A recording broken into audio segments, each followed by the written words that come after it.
मारहाणीचा व्हिडिओ आकाच्या आकाला दाखवला असेल तर आकाचाही नंबर लागू शकतो. सुरेश धसांचा हल्लाबोल.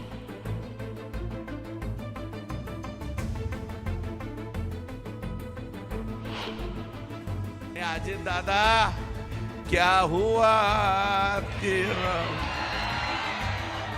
तेरा वादा, अजय दादा तेरा वादा क्या हुआ रे. शेरोशायरीतून सुरेश धसांचा अजित पवारांवरती निशाणा.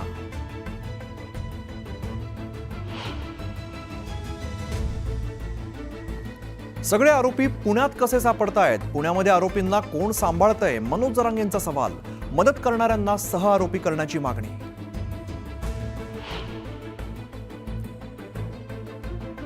संतोष देशमुखांच्या हत्येमागे वाल्मिक कराडच. परभणीतील मोर्चामधून संदीप क्षीरसागरांचा आरोप. परळी पॅटर्न बंद करायचा क्षीरसागरांचा हल्लाबोल.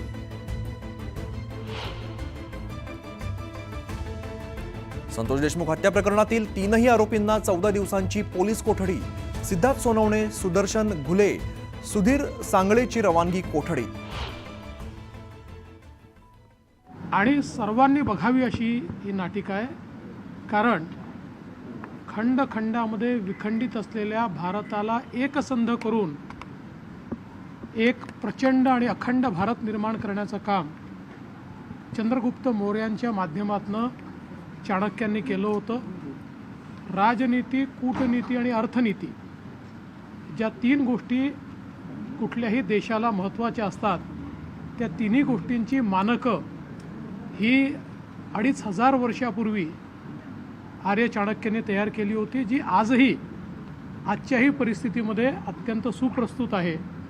आणि म्हणूनच मला असं वाटतं की इतक्या वर्षानंतरही ज्यावेळी राजनीती, अर्थनीती आणि कूटनीती या तिन्हीचा विचार केला जातो, त्यावेळी आर्य चाणक्यांचं नाव घेतलं जातं.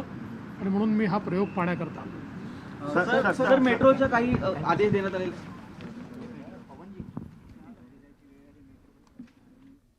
तर मुख्यमंत्री देवेंद्र फडणवीस माध्यमांशी बोलत होते. पहिल्या महत्त्वाच्या बातमीकडे वळूया.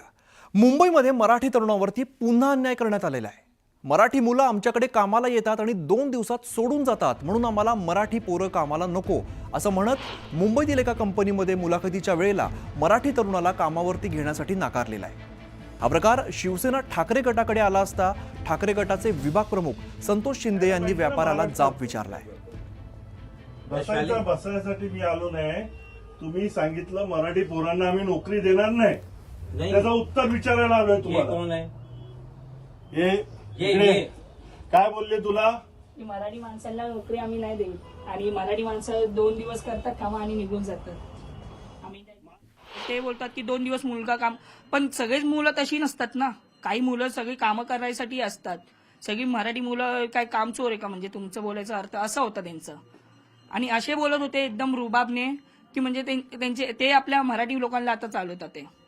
आणि काही गोष्टी असे झाल्या की एवढं वाईट बोलत होते ते. मराठी मुलांना नोकऱ्या आम्ही देतो, ते 2 दिवस काम करतात, तिसऱ्या दिवशी आपलं दाखवतात, असं करतात.